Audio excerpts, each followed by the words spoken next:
students. Now here we are also discuss about the Indian capital market, basics of the capital market. You know very well, capital market is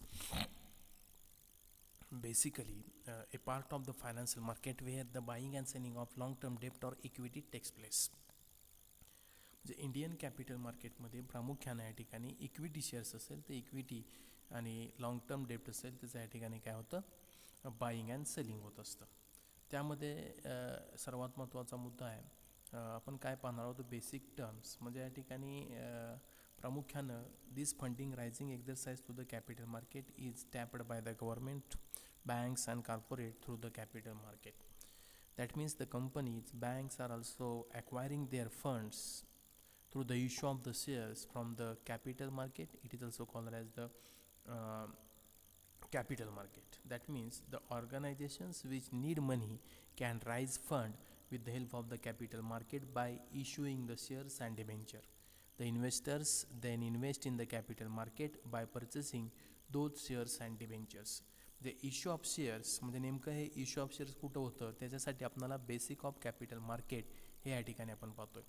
म्हणजेच या ठिकाणी company त्यांचा जो काही fund असेल तो fund हा या ठिकाणी कॅपिटल मार्केटमध्ये शेअर इश्यू करून ते काय करत असतात, या ठिकाणी हे करत असतात, तो फंड असेल तो फंड या ठिकाणी गोळा करत असतात. प्रामुख्याने या ठिकाणी त्या पद्धतीनं ते फंड असेल ते फंड या ठिकाणी गोळा करत असतात. Then it happens from the capital markets acts the link between the savers and investors. मग त्याच्यामध्ये सर्वात महत्त्वाचा मोल कुठला आहे तर इंटरमिडिएट्स. म्हणजेच या ठिकाणी इंटरमिडिएट म्हणजे कोण तर ब्रोकर असतो. त्याचबरोबर या ठिकाणी हे वर्किंग कसं चालतं हे सुद्धा पाहणं महत्त्वाचं आहे. म्हणजेच या ठिकाणी you know very well in order to ensure that the capital market is work in an ordinary manner. That means the Securities and Exchange Board of India, that is called as the SEBI Act, as a watchdog to protect the investors against the market manipulation. म्हणजे या ठिकाणी मार्केटमध्ये काही घोटाळा होऊ नये किंवा काही फेरफार होऊ नये किंवा काही होऊ नये यासाठी SEBI, stock exchange board of India हे वॉचडॉगचं या ठिकाणी काम करत असतं. म्हणजे unfair trading and fraud amongst the others. म्हणजे इतर कंपन्या असतील, कॉर्पोरेट सेक्टर्स असतील किंवा एखादा पर्सन असेल, त्यांनी या ठिकाणी काही फ्रॉड करू नये. मग त्याच्यासाठी सेबी असेल ते सेबी या ठिकाणी जो काही इन्व्हेस्टर्स असेल त्या इन्व्हेस्टरचा इंटरेस्ट या ठिकाणी प्रोटेक्ट करण्यासाठी SEBI, stock exchange board of India हे या ठिकाणी महत्त्वाचं कार्य हे या ठिकाणी पार पाडत असतं. आता याच्यामध्ये सर्वात महत्त्वाचा मुद्दा कुठला आहे तर याच्यामध्ये प्रामुख्यानं या ठिकाणी the task of SEBI is also ensure that the companies follow its rules and regulations guidelines. त्यामध्ये तो मुद्दा आहे. म्हणजे त्या ठिकाणी प्रामुख्याने या ठिकाणी Indian capital market before 1990s किंवा Indian capital market after 1990s, त्याच्यामध्ये the Indian capital market is very inactive till 1990. 1990मध्ये या ठिकाणी the requirement of loan, term loan of corporate sector were funded by the development financial institutions, namely. मग त्याच्यामध्ये कोण होतं तर त्याच्यामध्ये प्रामुख्यानं हे या ठिकाणी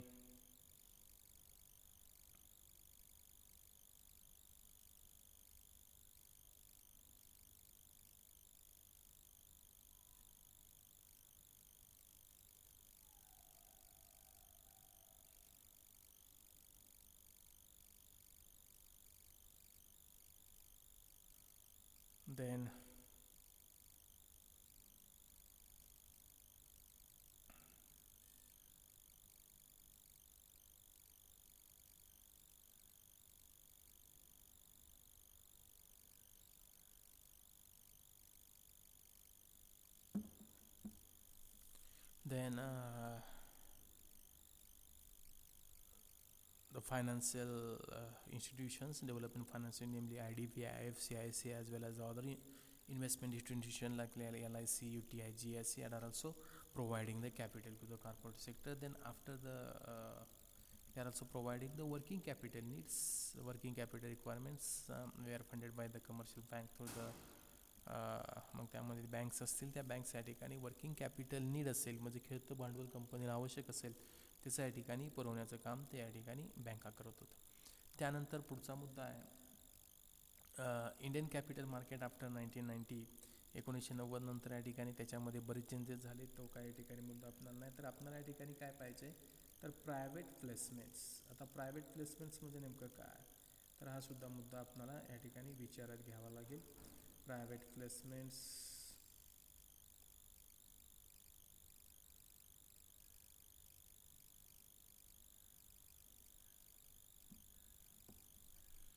तो प्रायव्हेट प्लेसमेंट्स म्हणजे काय, तो सुद्धा या ठिकाणी मुद्दा आपल्याला विचारात घ्यावा लागेल. त्यानंतर major constituents of the Indian capital market. आता segments of capital market, primary market and secondary market, त्याच्यामध्ये काही जास्त महत्त्वाचं नाही. आपला जो काय पॉईंट आहे तो म्हणजे प्रायव्हेट प्लेसमेंट म्हणजे काय, त्याचबरोबर तुमचं participants in to the capital market, depositories म्हणजे कोण, इंटरमिडिएट्स म्हणजे कोण, ह्याचा या ठिकाणी आपल्याला अभ्यास करायचा. म्हणजे investors. The investors are the lifeline of any capital market. For vibrant capital market, the capital market should be able to attract the saving of the investors.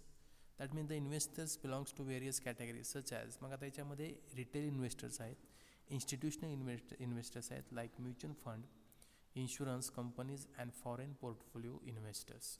म्हणजे रिटेल इन्व्हेस्टर्स आणि इन्स्टिट्यूशनल इन्व्हेस्टर्स. म्हणजे institutional investors म्हणजे काय, तर ज्यावेळेस एखादी SBI असेल, म्हणजे SBIचा एक म्युच्युअल फंड आहे, मग SBIकडं जो कलेक्ट झालेला जो काय फंड असेल, ते कलेक्ट झालेला फंड SBI काय करते, तर SBI हा कशामध्ये या ठिकाणी ते देते, तर ते कंपनीच्या शेअर्समध्ये इन्व्हेस्ट करत असते. मग ते झालं फायनान्शियल इन्स्टिट्यूशनल इन्व्हेस्टर झालं. त्यानंतर स्टॉक एक्सचेंज, म्हणजे ज्या ठिकाणी stock exchange is a place where the securities issued by the issuer company and listed and traded. त्यालाच काय म्हणलो आपण या ठिकाणी, स्टॉक एक्सचेंज. ज्या ठिकाणी शेअरचं बाईंग अँड सेलिंग होतं त्या प्लेसला या ठिकाणी स्टॉक एक्सचेंज असं संबोधलं जातं. त्यानंतर नेक्स्ट पॉईंट आहे important point, we must be know that, very much important point.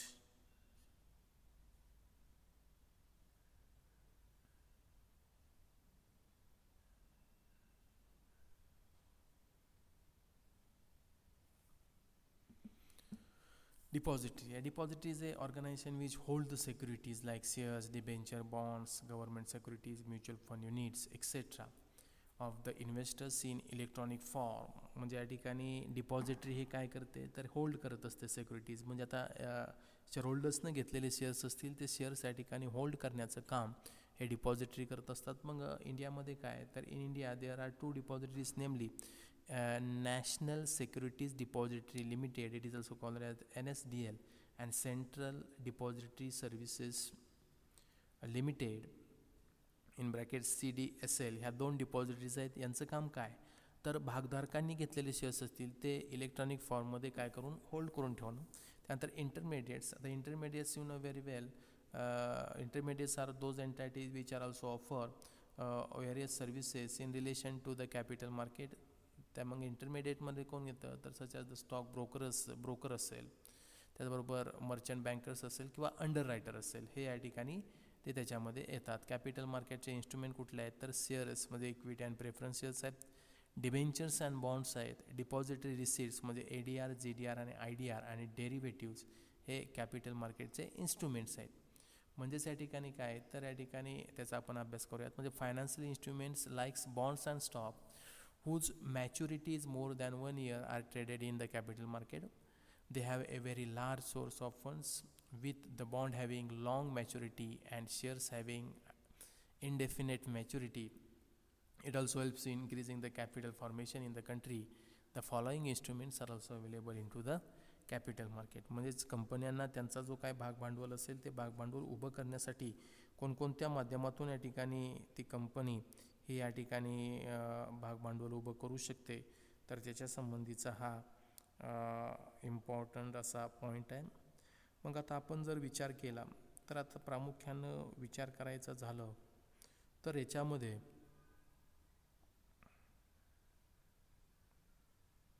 अनेक गोष्टी आहेत. आता याच्यामध्ये कोणकोणत्या गोष्टी आहेत, तर शेअर्स म्हणजे काय, त्यानंतर तुमचं पार्टिसिपंट्स इन्व्हेस्टर्स जे बघितलं आपण, कॅपिटल मार्केटचे इन्स्ट्रुमेंट्स आपण बघतोय शेअर्स, ते आपण या ठिकाणी इक्विटी शेअर्स, प्रेफरन्स शेअर्स बघितलेलं आहे, त्याचे फीचर्स बघितलेलं आहे, डिबेंचर्स अँड बॉन्ड्स.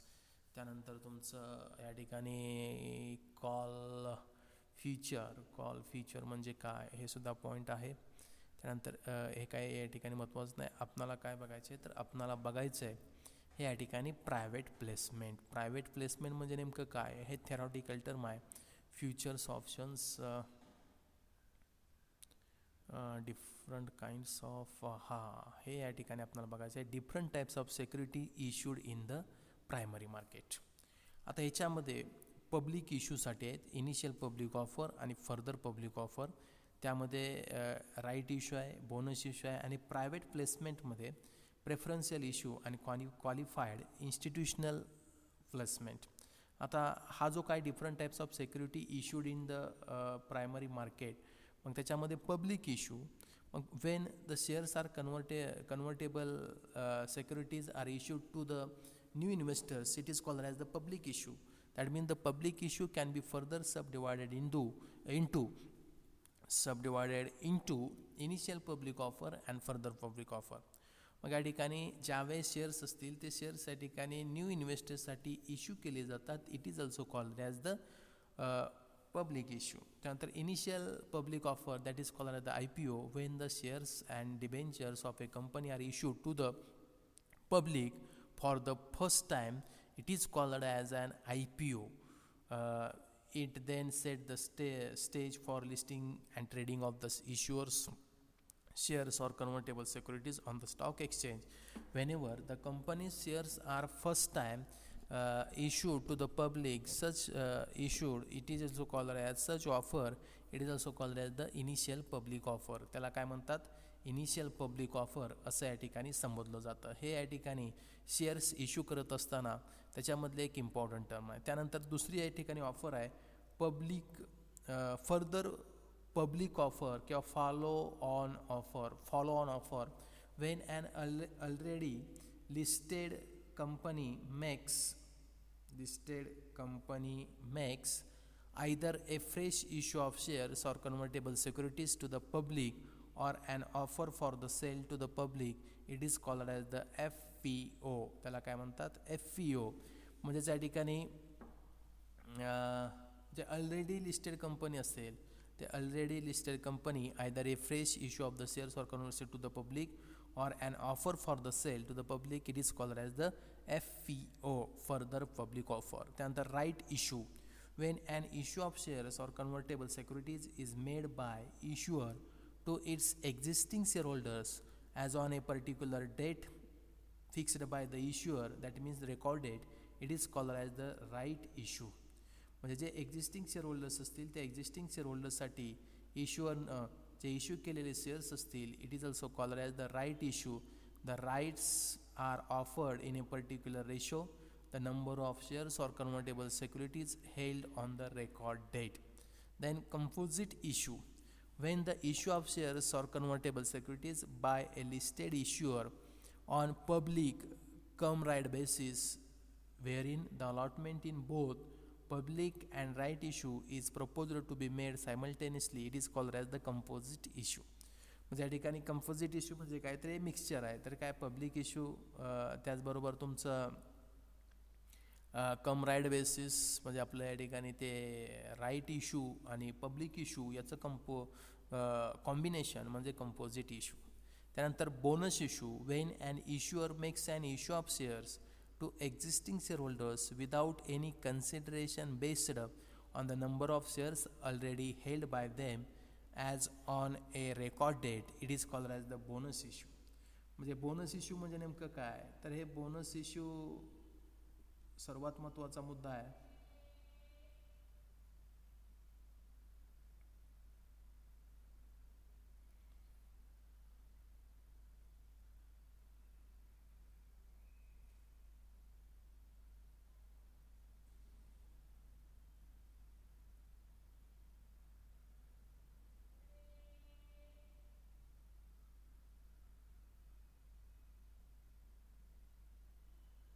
हा बोनस इश्यू म्हणजे नेमकं काय तर ह्या बोनस इश्यूमध्ये जे ऑलरेडी शेअरहोल्डर्स असतील त्या ऑलरेडी शेअरहोल्डर्सला म्हणजे ज्या भागधारकांनी त्या कंपनीचे अगोदर शेअर घेतले असतील त्यांना या ठिकाणी विदाऊट कॅश, म्हणजे या ठिकाणी एक जादाचे या ठिकाणी शेअर्स असतील ते शेअर्स दिले जातात, त्यालाच बोनस इश्यू असं या ठिकाणी म्हटलं जातं. उदाहरणार्थ बोनस इश्यू, जर एखाद्या शेअरहोल्डर्सनं 4 शेअर्स घेतले असतील त्या कंपनीचे, तर 4 शेअर घेतलेल्यांना एक बोनस शेअर्स या ठिकाणी कंपनी देते. मग त्याच्या बदल्यामध्ये कोणतीही कॅश ही त्या भागधारकाकडून घेतलीच येत नाही, म्हणजे फ्री ऑफ कॉस्टमध्ये तो त्या भागधारकाला त्या कंपनीचा शेअर्स मिळतो. असं जे काय शेअर्स असतात त्यांना बोनस इश्यू असं म्हटलं जातं. मग हे बोनस इश्यू करत असताना the shares are issued out of the companies free reserve or share premium account in a particular ratio. हा एक आपण महत्त्वाचा मुद्दा आपण शेअर इश्यूच्या बाबतीमध्ये पाहिला होता. तर दुसरा या ठिकाणी महत्त्वाचा मुद्दा आहे प्रायव्हेट प्लेसमेंट. आता प्रायव्हेट प्लेसमेंट म्हणजे नेमकं काय? When an issuer makes an issue of shares or convertible securities to a selected group of persons not more than 50 but can extend up to the 200, it is called as the private placement. म्हणजे it should not either be a right issue or a public issue. Private placement of shares or convertible securities by listed issuer are following. मग आता private placement selected group of persons, म्हणजे या ठिकाणी जे काय private प्लेसमेंटमध्ये काय केलं जातं, in this particular term, in this particular concept, the companies are also issued their shares to a selected group of person.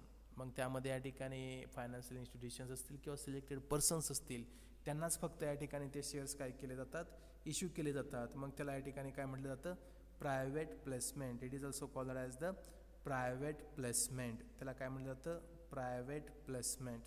म्हणजेच सिलेक्टेड ग्रुप्स असतील, ते सिलेक्टेड ग्रुप्सला हे या ठिकाणी ते शेअर्स असतील, ते शेअर्स या ठिकाणी इश्यू केले जातात. म्हणजेच या ठिकाणी सांगण्याचं तात्पर्य काय, तर whenever at that time we are also known that the such particular shares are also issued to the selected group of person, it is also called as private placement. Then we discuss here the preferential allotment. Preferential allotment याचा अर्थ काय बघा, when a listed issuer issues shares or convertible securities to a selected group of person in term of provisions of chapter SEBI 2018, it is called as the preferential allotment. म्हणजे याच्यामध्ये काय होतं, the issuer is required to comply with the various provision. ते काय ठिकाणी महत्त्वाचं नाही. म्हणजेच to a selected group of persons,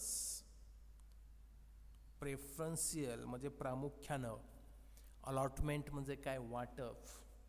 म्हणजे जे सिलेक्टेड ग्रुप ऑफ पर्सन असेल त्यांना या ठिकाणी प्रामुख्यानं प्रायोरिटी बेसिसवर जे शेअरचं इश्यू केलं जाईल त्याला प्रेफरन्शियल अलॉटमेंट असं म्हटलं जाईल. Qualified institutional placements. आता QIP, when a listed issuer issues the equity shares or non-convertible debt instruments along with warrants and convertible securities other than warrants to qualified the institutional buyers only. म्हणजे qualified institutional placement, warrants. आता एक प्रकारची हमी, warranty जसं म्हणतो ते एक प्रकारची हमी as per the guidelines of the SEBI. तर जे काही इन्स्टिट्यूशनल क्वालिफाईड इन्स्टिट्यूशनल बायर्स असतील त्यांना ते प्रामुख्यानं ते शेअर्स असतील, ते शेअर्स या ठिकाणी इश्यू केले जातील. Qualified institutional buyers.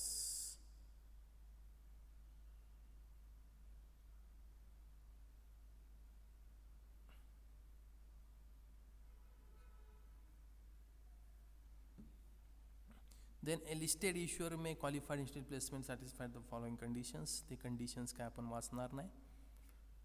त्याच्यामध्ये types of documents is required, what type of the documents is required, then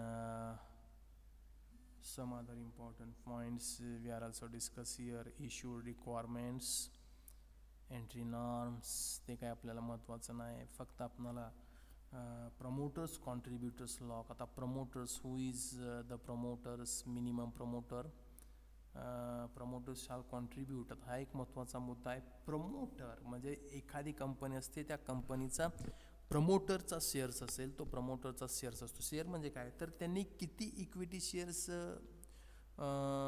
purchase केले असतील साध्या सोप्या भाषेमध्ये. म्हणजे in a public issue by an unlisted issuer the promoters shall contribute not less than 20% of the proposed issue size or to the extent of 20% of the post issue capital which would be locked in for a period of 3 years.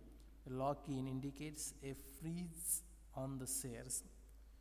म्हणजेच या ठिकाणी minimum promoters contribute is either to the extent of 20% of proposed issue size to the extent of 20% of the post issue. म्हणजेच या ठिकाणी काय, जो promoter असेल तो प्रमोटर 20%च शेअर काय करू शकतो, होल्ड करू शकतो त्या कंपनीचे तेवढे शेअर्स तो इश्यू या ठिकाणी करू शकतो. त्यानंतर next point is important point. आता आपण थिअरॉटिकल पॉईंट पाहतोय, त्यामुळे आपण काही डिटेलमध्ये जात नाही. थेरॉटिकल पॉईंट पाहत असताना फक्त आपल्याला त्या टर्म्स लक्षात आल्या पाहिजेत, बाकी त्याच्यामध्ये काही जास्त आपला हेतू नाही. आता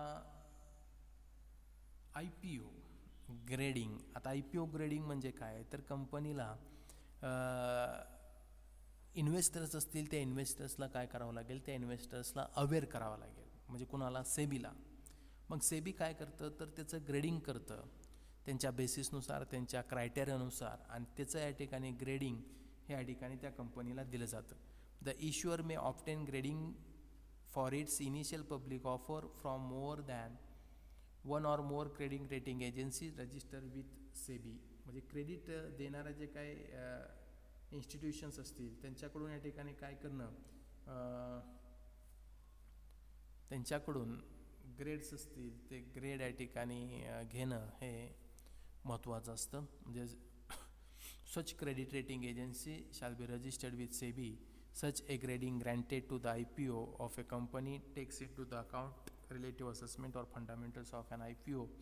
The IPO grading is also obtained or to be disclosed by the companies going for an IPO.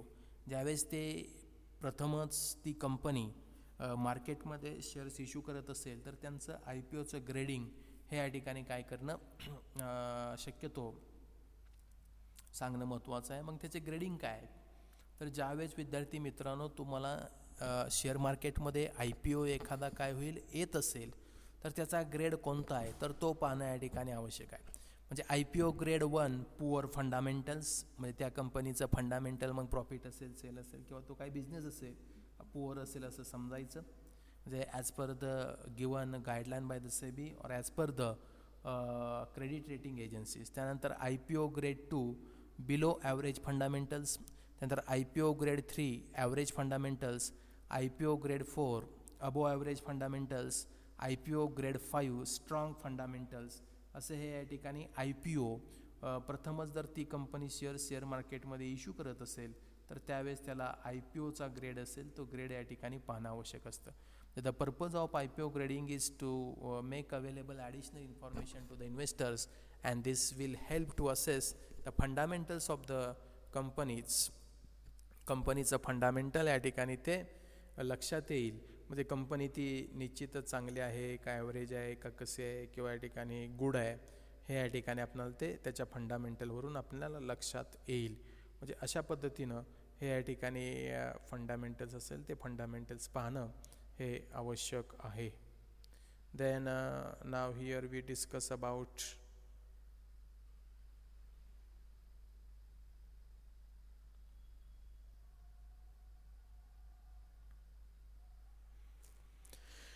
the IPO grading can be done either before filling the offer documents. ते काय या ठिकाणी महत्त्वाचं नाही, परंतु IPO हा एक महत्त्वाचा टर्म हे आपण या ठिकाणी बघितलेलं आहे.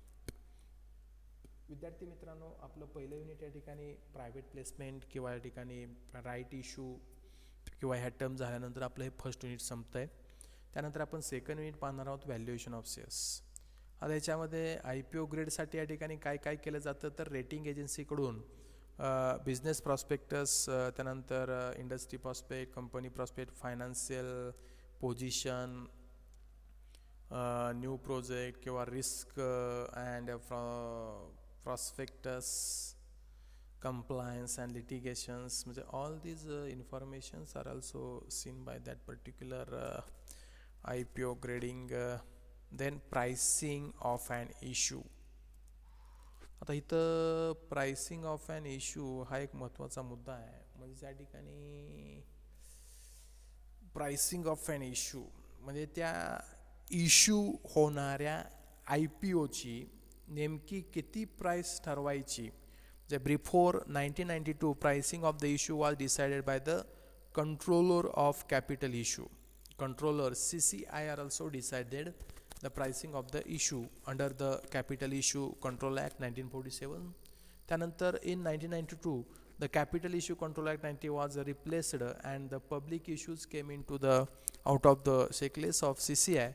That means the pricing of issue can be freely arrived by the companies in consultation with the merchant bankers, and the offer document discloses the parameter on the basis of which the price is arrived at, and these are EPS, that means the earning per share,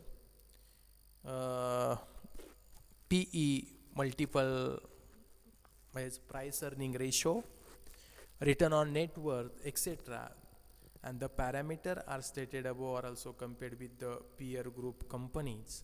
आणि हे parameter हे दुसऱ्या company बरोबर काय करून comparison करून तिथं मग या ठिकाणी काय केलं जातं. तिथं मग या ठिकाणी जे काय हे असेल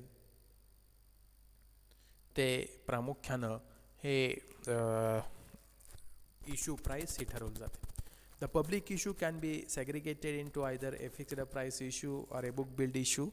If the price is already mentioned in the offer document, it is called as the fixed price issue. Conversely, when the price is discovered on the basis of demand received from the investors at the different levels of price, it is called as book build issue. त्याला काय म्हटलं जातं, book build issue. म्हणजे अर्थ काय तर demand कशा इन्व्हेस्टरची त्याच्यानुसार जर प्राइस ठरत असेल तर it is also called as book build issue. त्याला काय म्हटलं जातं, बुक बिल्ड इश्यू. आता प्रामुख्यानं the price is disclosed in the fixed price. मग त्यामध्ये प्राइस जर फिक्स्ड प्राइस जर असेल तर ड्राफ्ट प्रॉस्पेक्टसमध्ये ते द्यावं लागतं. And the floor price and price brand can be, ते काय या ठिकाणी महत्त्वाचं नाही. आता तुमच्या लक्षात आलं असेल intermediates in to the capital market. Under हा एक सर्वात महत्त्वाचा मुद्दा आहे.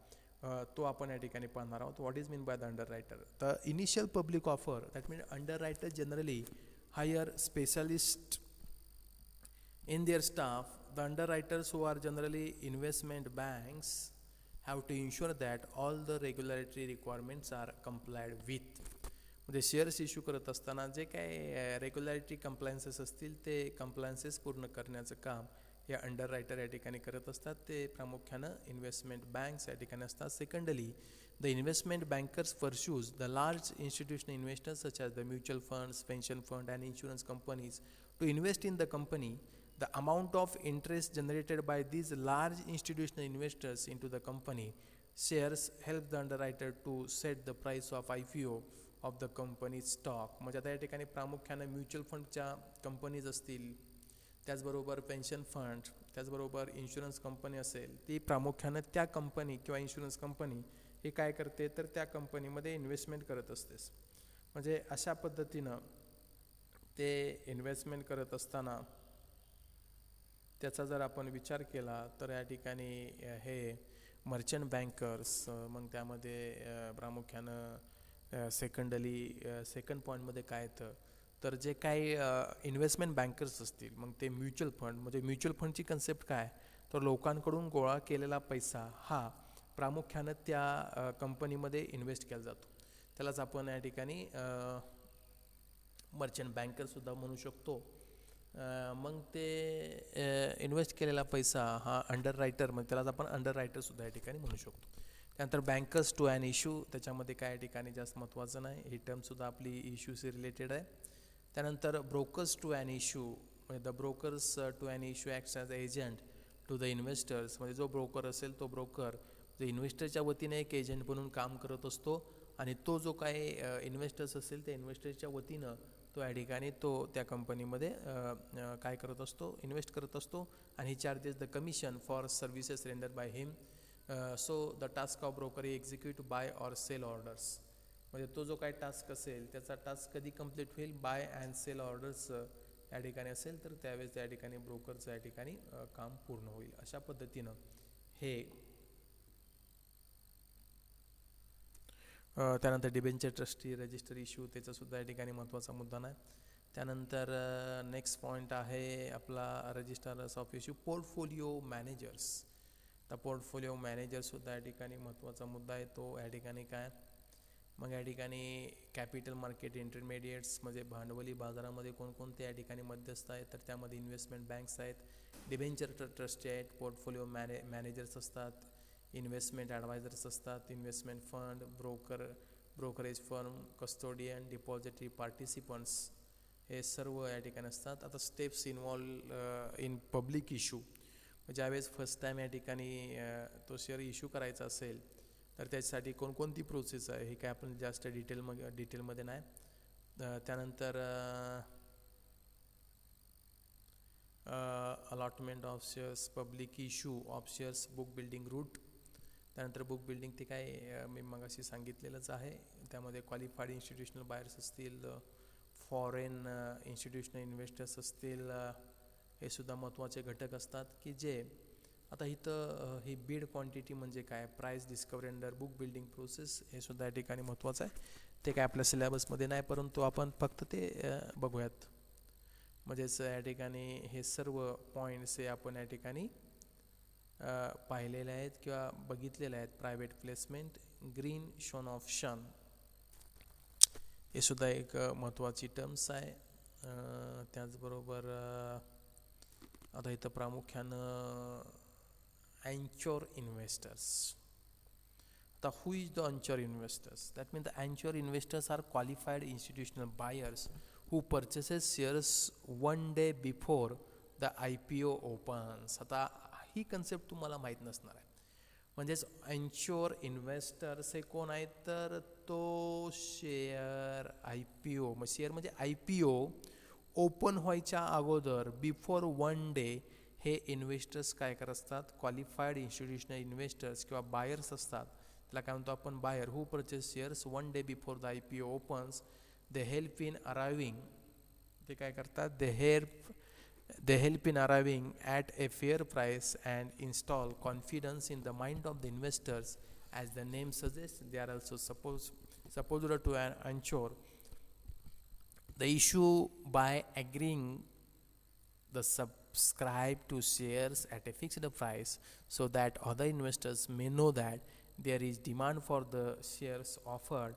SEBI introduced the concept of anchor investors in June 2009 to enhance the issuing the company's ability to sell the issue.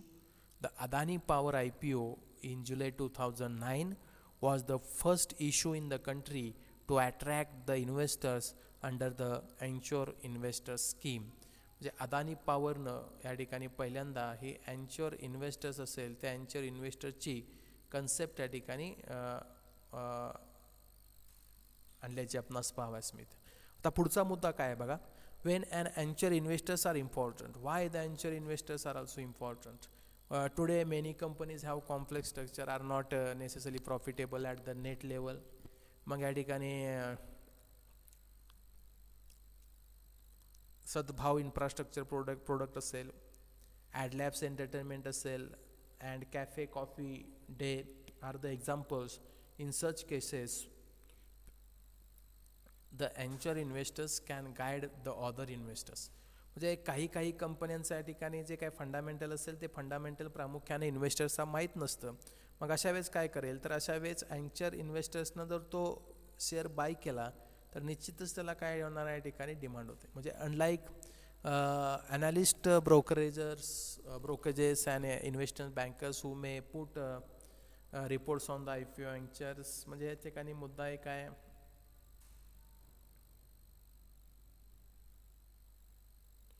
तर मुद्दा हा आहे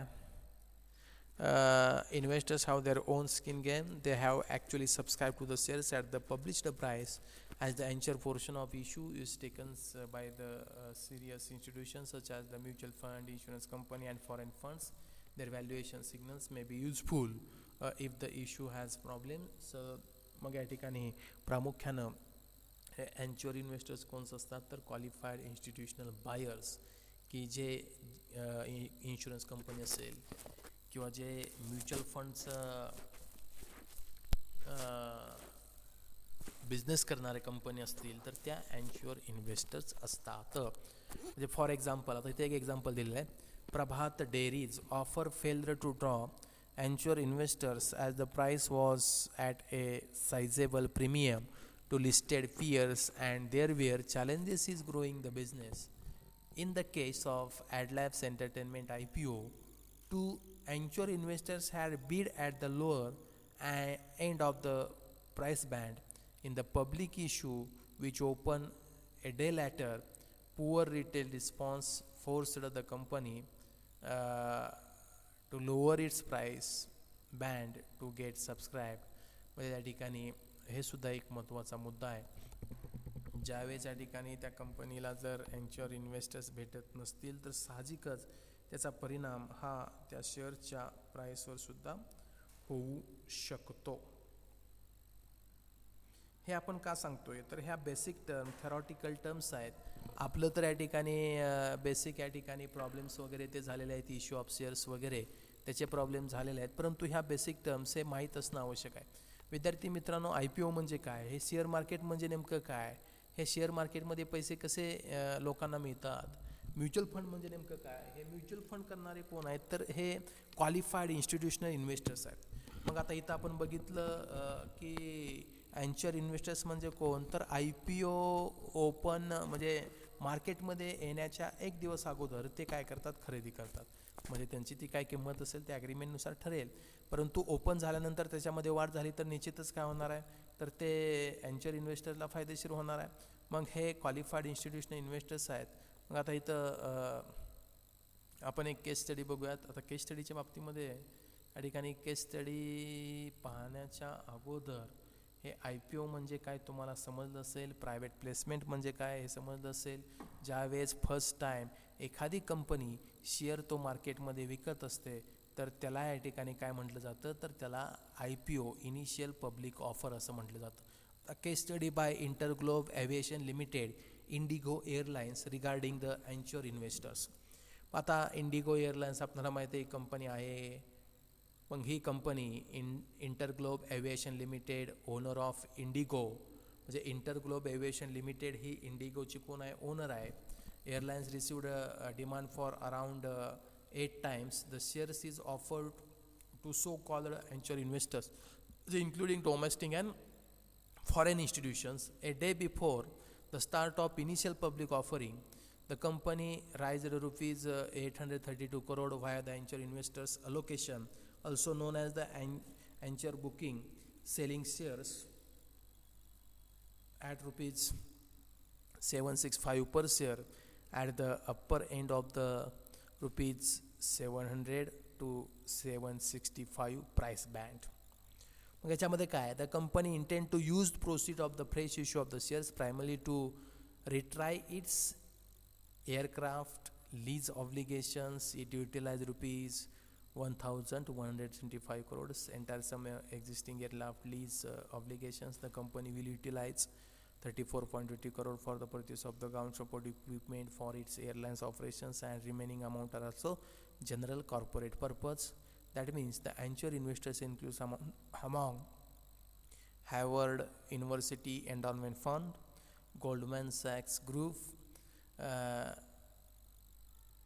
then Runny Cunniff Gold Farm, etc. Then Fidelity Investments, BlackRock, Deutsche Pension Fund, APG and GIC Limited, Singapore Sovereign Wealth Fund. Domestic investors included HDFC Mutual Fund and Sundaram Mutual Funds. They are also purchasing the IPO of the such particular Indigo company. म्हणजे ह्या Indigo कंपनीचे institutional जे investors असतील त्यांनी या ठिकाणी ते खरेदी केलं होतं.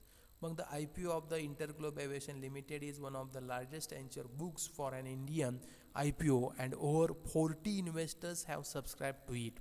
जवळजवळ 40 इन्व्हेस्टर्सने या ठिकाणी तो काय केला होता, सबस्क्राईब केला होता.